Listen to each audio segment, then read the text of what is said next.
Alors, l'autre fois, on s'est arrêté à l'ange de l'Éternel. C'est ça. J'ai commencé un peu, je pense que j'avais commencé juste un peu cette partie-là.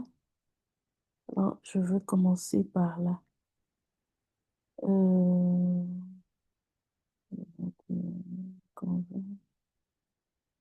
Ah, sorry. Je suis au niveau 4.2. Ah, 4.1. Excusez-moi. J'ai pris le mauvais livre. Le niveau 4 a deux livres. Alors, j'étais entrée au 4.2, alors que c'est le 4.1. Les anges, on a parlé de... On avait déjà parlé des archanges, et puis on a parlé des noms des anges, on a parlé de Gabriel, Michael, les classes ou rangs, c'est ouais, c'est là qu'on a parlé des archanges. Et puis on a parlé de Gabriel, on a parlé de... rapidement passant, on avait parlé aussi de l'ennemi du diable, les anges déchus, je précise. Et on a parlé de leur présentation dans l'Ancien Testament. C'est ça, vous retrouvez? On a parlé des chérubins. Oui, on est arrivé au point D, l'ange de l'Éternel. Oui, comme je disais. On a parlé aussi des séraphins, des l'ange de l'Éternel. Voilà. Tout ange que Dieu envoie exécuter ses ordres pourrait être appelé l'ange du Seigneur. J'avais donné 2 Samuel 24, 16 et puis 1 Roi 19, 5 à 7. Mais l'être mystérieux appelé l'ange de l'Éternel, donc il y a l'ange du Seigneur, comme tous les anges, tout ange que Dieu envoie, mais l'ange de l'Éternel avec A majuscule. Le ange, c'est avec A majuscule. Et d'un tout autre ordre, il est à la fois distinct et avec, il est à la fois distinct et un avec Dieu, avec l'Éternel. Étant semblable à lui, il parle comme étant Dieu lui-même et sa personne semblable confondue avec celle du Seigneur. Genèse 16, ça aussi j'avais déjà donné, hein. J'avais de jusqu'à Zacharie 1, 10 à 13 et puis 3, 1 à 2. Oui, Voilà. Donc, l'ange de l'Éternel révèle la face de Dieu. Des fois, on dit, j'ai vu la face de Dieu. Des fois, c'est l'ange de l'Éternel, en fait. J'ai vu Dieu. Il révèle. Révéler, ça veut dire un peu comme si on te révélait un secret. Il ne voit pas vraiment Dieu. En fait, il ne te montre pas Dieu, mais il te révèle sa face. Tu as une image, tu as une idée, tu as vu en fait avec les yeux humains, avec pas les humains, mais avec notre niveau de spiritualité, à notre niveau. L'ange, en fait, j'ai donné un exemple l'autre fois quand je parlais de la distance qu'il y a entre la Terre et le Soleil, alors que le Soleil brûle malgré cette distance. C'est à des kilomètres, des milliers de kilomètres. Plus on s'approche, plus ça chauffe.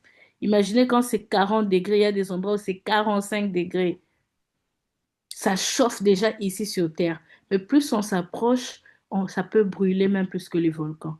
Maintenant, Dieu, c'est celui qui a créé le soleil. Vous imaginez combien il est puissant. Alors, quand les gens disent deux fois j'ai vu Dieu, des fois c'est l'ange de l'Éternel qui vient révéler la face de Dieu. C'est un peu comme quand tu vois le soleil de loin, quoi. En fait, c'est des rayons du soleil qu'on voit. C'est pas vraiment le soleil. Alors, l'ange de l'Éternel révèle la face de Dieu. On sait, voilà, quand on regarde, on dit c'est le soleil. On sent même la chaleur, on regarde, on dit c'est le soleil, mais c'est les rayons. Et puis, Exode. 23, 20 à 21, je lis rapidement. Voici, j'envoie un ange devant toi pour te protéger en chemin et pour te faire arriver au lieu que j'ai préparé. Tiens-toi sur tes gardes en sa présence et écoute sa voix. Ne lui résiste point parce qu'il ne pardonnera pas vos péchés, car mon nom est en lui. Vous comprenez? Il dit, il ne pardonnera pas vos péchés, car mon nom est en lui. Deuxième tiré, et sa présence équivaut à la présence divine. C'est comme je disais avec le soleil. Quand tu vois le soleil, c'est le soleil, c'est pas autre chose. C'est le soleil. Mais c'est atténué, il y a des rayons qui atténuent à un niveau où ça devient compréhensible, où ça devient adapté à notre niveau de compréhension. Exode 63 9, Exode 32 34 et puis Exode 33 14. Je lis rapidement. Dans toute leur détresse, ils n'ont pas été sans secours. Et l'ange qui est devant sa face les a sauvés. Il les a lui-même rachetés dans son amour et sa miséricorde. Et constamment, il les a soutenus et portés aux anciens jours. L'autre est tiré, son nom est merveilleux et se retrouve dans la prophétie d'Ésaïe 9:5 appliquée au Messie. On l'appela admirable. Il s'agit exactement du même mot hébreu. Juge 13:18 à 23. C'est quand même long, je vais passer. Je vais nous demander de lire chez nous. Ou je peux lire rapidement, hein. On a un peu de temps. L'ange de l'Éternel lui répondit, pourquoi demandes-tu mon nom? Il est merveilleux. Manoach prit les chevreaux et l'offrande et fit un sacrifice à l'Éternel sur le rocher. Il s'opéra un prodige pendant que Manoach et sa femme regardaient. Comme la flamme montait de dessus l'autel vers le ciel, l'ange de l'Éternel monta dans la flamme de l'autel. À cette vue, Manoach et sa femme tombèrent la face contre terre. L'ange de l'Éternel n'apparut plus à Manoach et à sa femme. Alors Manoach comprit que c'était l'ange de l'Éternel et il dit à sa femme, nous allons mourir car nous avons vu Dieu. Sa femme lui répondit, si l'Éternel eût voulu nous faire mourir, il n'aurait pas pris de nos mains l'holocauste et l'offrande. Il ne nous aurait pas fait voir tout cela et il ne nous aurait pas maintenant fait entendre pareille chose. Ils ont vu des choses qui dépassaient leur entendement au point où ils ont eu peur et pensaient qu'ils allaient mourir parce que ça dépassait. Et après, ils ont eu peur, l'homme a eu peur et la femme a expliqué. Mais on comprend déjà le rôle de l'ange de l'Éternel. Ils ont cru qu'ils ont vu Dieu, alors que c'était l'ange de Dieu, l'ange de l'Éternel. C'est pourquoi on dit qu'il se révèle deux fois. Il est en Dieu, il est un avec Dieu, mais en même temps, c'est l'ange. Donc Dieu l'envoie un peu comme un, je ne sais pas si je dois employer ces mots-là, mais un peu comme un sosie. C'est pas vraiment, pas totalement ça, mais vous comprenez, quand on voit, on pense que c'est vraiment Dieu.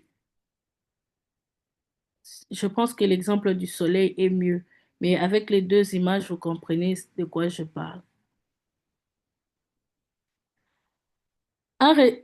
Pardon, il ressort de tout cela que l'apparition de l'ange de l'Éternel est une véritable théophanie, qui veut dire manifestation visible et ou audible de Dieu ou apparition de Dieu.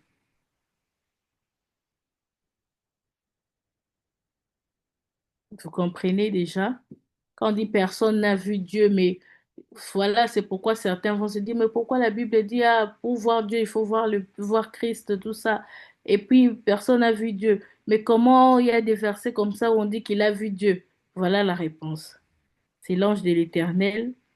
Et j'aime ces mots, on dit la théophanie, qui est une manifestation visible ou audible des dieux ou apparition des dieux.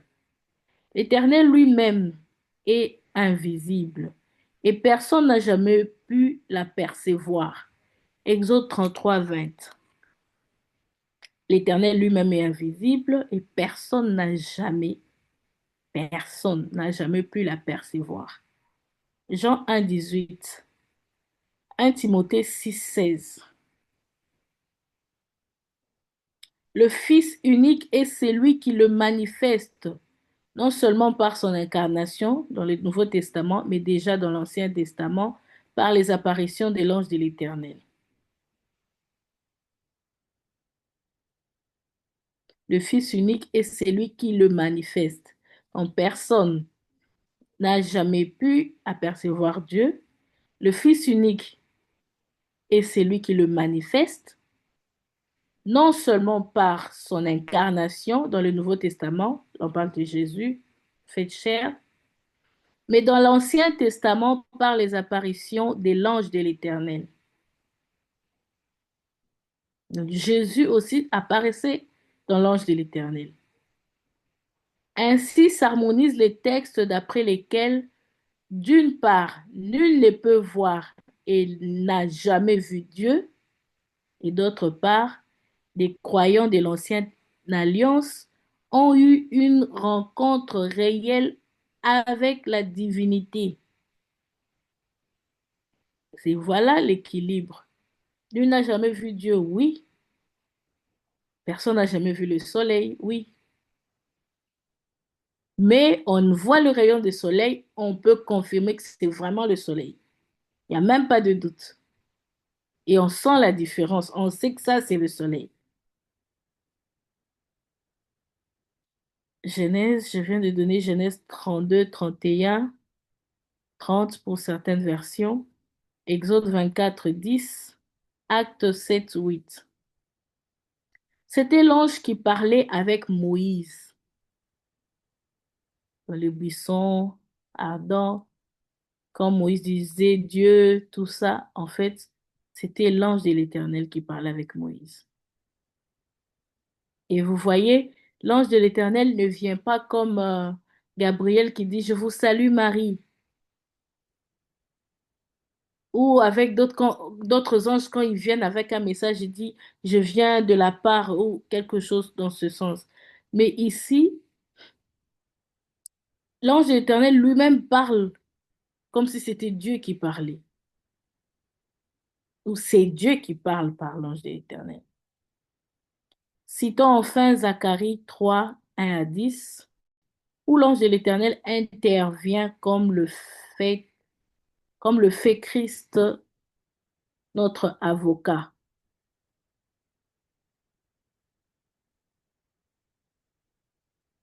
Pour défendre Josué accusé devant Dieu par Satan, Apocalypse 12, 10, 1 Jean 2, 1 à 2.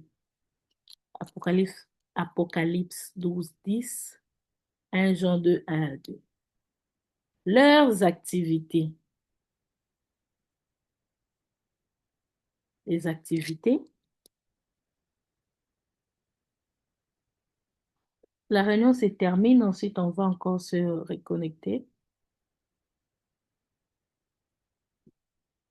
Ah, porteurs du jugement des dieux, ils peuvent infliger aux hommes la peste et la mortalité en tant que jugement divin.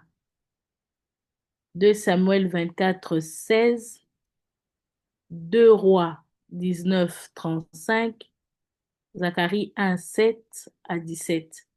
Eux, ils apportent même le jugement. Ils peuvent infliger aux hommes la peste et la mortalité en tant que jugement divin. Donc, ils sont, premier A, je disais, ils sont porteurs des jugements des dieux. B, porteurs du secours des dieux. Ces derniers campent invisible autour de ceux qui craignent Dieu. L'ange de l'Éternel campe autour de ceux qui craignent Dieu. Vous connaissez quand même ces passages. Il protège ceux qui craignent Dieu. Psaume 34, 8.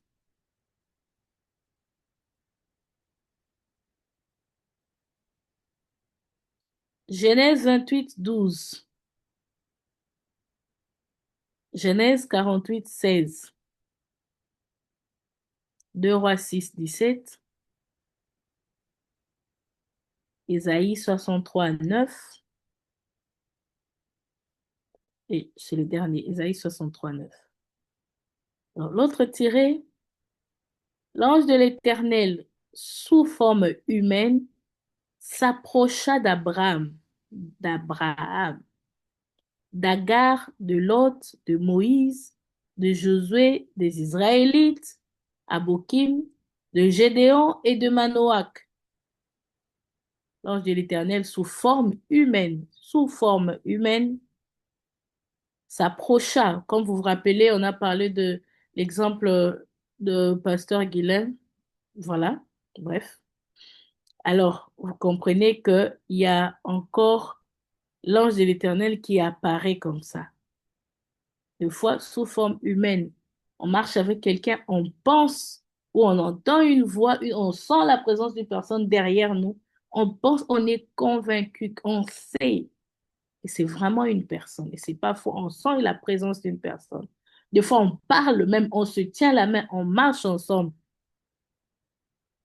Mais après un moment, quand sa mission s'achève, sa mission se termine, on ne le voit plus. Parce qu'il a transmis, il a apporté son message, il a fait sa mission, il a accompli sa mission et il repart automatiquement. Donc l'ange de l'Éternel, sous forme humaine, s'approcha d'Abraham, d'Agar, de Lot, de Moïse, de Josué, des Israélites à Bokim, de Gédéon et de Manoach. Un ange vint auprès d'Élie et de Daniel. Daniel dans la fosse aux lions. Nous voyons le rôle des anges dans l'histoire de Jésus. Il préside sa naissance et celle de son précurseur. Ici, on parle de Jean-Baptiste. Il annonce sa venue au berger, l'ange de l'Éternel. Il annonce la venue de Christ au berger. Le soutien après sa victoire sur la tentation et dans le jardin de Gethsémani. L'ange de l'Éternel était encore là avec Jésus. Luc 22, 43. Les anges apportent à ses disciples la nouvelle de sa résurrection et de son ascension. Un ange secourt Pierre et se tient auprès de Paul. Que ça soit dans l'Ancien Testament comme dans le Nouveau Testament, on retrouve l'apparition ou plusieurs apparitions de l'ange de l'Éternel. Dès leur position face au salut de la croix. Excusez-moi, c'est un peu petit. Leur position face au salut de la croix. Petit a, les anges déchus. Là, on est dans grand D. Hein? Quand on parle de leur position face au salut de la croix, on parle de tous les anges maintenant. Par rapport à la position, au point A, il y a les anges déchus. Hébreux 2,16 nous dit, car assurément, ce n'est pas à des anges qu'il vient en aide, mais c'est à la postérité d'Abraham. Les anges déchus ne sont pas au bénéfice de l'œuvre rédemptrice de Christ pour deux raisons, semble-t-il. Alors, les anges ne sont pas au bénéfice de l'œuvre rédemptrice de Christ pour deux raisons. Alors déjà, les anges déchus, on a parlé la fois passée, ce sont des anges qui ont fui avec Lucifer, le un tiers qui a fui avec Lucifer. Alors, ils sont restés des anges, mais déchus, c'est-à-dire rejetés, perdus, ils n'ont plus leur place à côté de Dieu. Ils ont perdu cette sainteté. Ils ont perdu cette présence de Dieu. Et ils ont été précipités avec le diable. Et aujourd'hui, on les appelle les démons. Donc, quand on parle de démons ou quand on parle de anges déchus, on est en train de dire la même chose. Mais si on fait comprendre qu'ils n'ont pas la rédemption, et voici les raisons. Premier tiré, ceux qui ont péché l'ont fait dans la pleine lumière de Dieu. Ils l'ont fait là-bas. Deuxième raison, ils sont entièrement responsables, n'ayant pas été comme nous, bien sûr, entraînés au mal par la solidarité d'une race. Donc, ils sont responsables, ils n'ont pas été comme nous, entraînés, entraînés au mal par la solidarité d'une race. Voilà les raisons qui fassent que eux n'aient pas la rédemption. Et puis au point B, nous avons les anges fidèles. Donc par rapport à la position face au salut de la croix, donc face à Dieu, il y a les anges déchus, il y a les anges fidèles. Eux, ils sont restés, le deux tiers qui est resté avec Dieu jusqu'aujourd'hui, depuis que Lucifer a trahi et est devenu Satan, le diable, comme on veut. Alors, les anges fidèles sont émerveillés par l'évangile et désireux de le sonder. 1 Pierre 1,12, 1 Timothée 3,16, Éphésiens 3,10. Ils sont spectateurs, ça c'est l'autre tiré, ils sont spectateurs de notre course ici-bas. Spectateurs de notre course ici-bas. 1 Timothée 5,21, 1 Corinthiens 4,9 et puis 1 Corinthiens 11,10. Et se réjouissent au sujet de chaque pécheur qui se répand. Ils se réjouissent. Luc 15,10 nous dit, de même, je vous le dis, il y a de la joie devant les anges de Dieu pour un seul pécheur qui se répand. De la joie devant les anges de Dieu. Luc 15,10, c'était. Le point est notre attitude vis-à-vis d'eux, vis-à-vis des anges. Quelle est notre attitude? Quelle attitude nous devons avoir? Étant nos compagnons de service, nous leur devons amour, le respect et la